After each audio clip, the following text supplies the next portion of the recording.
ఈరోజు దేవుని వాక్యము ప్రసంగి గ్రంథము 5వ అధ్యాయము 1వ వచనము. నీ ప్రవర్తన జాగ్రత్తగా చూచుకొనుము. మన ప్రవర్తన చాలా విషయాలు తప్పిపోతూ ఉంటామండి. విశ్వాసమని చెప్పుకుంటాము, దేవుని ఎరిగిన బిడ్డలమని చెప్పుకుంటాము, కానీ ఒకానొక సందర్భంలో ప్రవర్తనలో తప్పిపోతూ ఉంటాము. ముఖ్యంగా అన్యుల మధ్య ఉన్నప్పుడు మన ప్రవర్తన జాగ్రత్తగా చూచుకోగలుగుతున్నామా? తన ప్రవర్తన జాగ్రత్తగా చూసుకొని ఆశీర్వాదం పొందుకున్న ఒక వ్యక్తిని ఎగ్జాంపుల్గా తీసుకుంటా అండి. రూతు మోయాబిరాలు, యవనస్తురాలు, యవన ప్రాయంలోని భర్తను కోల్పోయింది. దేవుడంటే తెలియదు, కానీ తన అత్తను హద్దుకొని ఉందండి. ఓర్పవలి తను వెళ్ళిపోవచ్చు, తన స్వదేశానికి, తన జన్ల యొద్దకు, తన తల్లిదండ్రుల యొద్దకు వెళ్ళి మరలా పెళ్లి చేసుకోవచ్చు. కానీ తన ప్రవర్తనను యవ్వన ప్రాయంలోనే జాగ్రత్తగా చూచుకున్న దాన్ని బట్టి రూతు గురించి మనకందరికీ సుపరిచితమే. పరదేశంలో కూడా బోయాజు ద్వారా తను పోషించబడని చూస్తున్నాము. బోయాజుకు భార్యగా చేయబడి దావీదు వంశానికే ఒక కుమారుని ఇచ్చిన రూతుని చూస్తున్నాము. చుట్టూ పరిస్థితులండి మన పాపం చేయడానికి ప్రభావితం చేస్తున్నప్పటికీ రూతు వలె తన ప్రవర్తన జాగ్రత్తగా చూసుకున్న దాన్ని బట్టి దీవెన పొందుకుంది.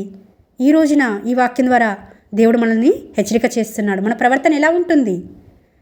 మనకి ఒకవేళ పాపం చేసే అవకాశం వస్తున్నప్పుడు పాపం చేస్తున్నామా? మన ప్రవర్తనని చెరుపుకుంటున్నామా? సువార్త ప్రకటిస్తున్నాము, దేవుని కొరకు పని చేస్తున్నాము, మన ప్రవర్తన జాగ్రత్తగా చూసుకోగలుగుతున్నామా? మన ప్రవర్తన బట్టి ఇతరులు ప్రభావితం చేయబడి దేవుని యొద్దకు వస్తున్నారా, దేవుడికి దూరం అవుతున్నారా? మన ప్రవర్తన చాలా ప్రభావం చూపుతుందండి అన్యుల మధ్య మనం జీవిస్తున్నప్పుడు. నీ ప్రవర్తన నీకు సాక్ష్యంగా ఉండాలి. నువ్వెంత మాటలు చెప్పినా అది వృధా ప్రయాస. కానీ నీ ప్రవర్తనను బట్టే ఇతరులను నువ్వు దేవుని దగ్గరికి ఆకర్షించవచ్చు కదండి. ప్రవర్తన గురించి చూస్తే బైబిల్ గ్రంథంలో సత్ప్రవర్తన అని, మంచి ప్రవర్తన అని చాలా ఉన్నాయి కదండి. మన సత్ప్రవర్తన బట్టే నశించిపోయేవారు కూడా దేవుని చేత ఆకర్షింపబడతారు. క్రైస్తవులంటే ఇంత సత్ప్రవర్తన కలిగి అందరికీ మంచి చేస్తూ, అందరి మంచి కోరుతూ ఇలా జీవిస్తారని మనం రుజువు చేయవలసిన వారిగా ఉంటున్నామని ప్రభు పేరిట మనవి చేస్తున్నాను. ఇక్కడ మన ప్రవర్తనను బట్టి, మన క్రియలను బట్టి మనము జీతం పుచ్చుకోవాల్సిన వారిగా ఉంటున్నాము. ఎలా ఉంటున్నాం మన ప్రవర్తన మనం జాగ్రత్తగా చూసుకోగలుగుతున్నామా? పడిపోతామండి. శరీరంలో ఉన్నాం కాబట్టి శరీర కోరికలకు, మన స్వేచ్ఛలకు ఇడవబడతాము.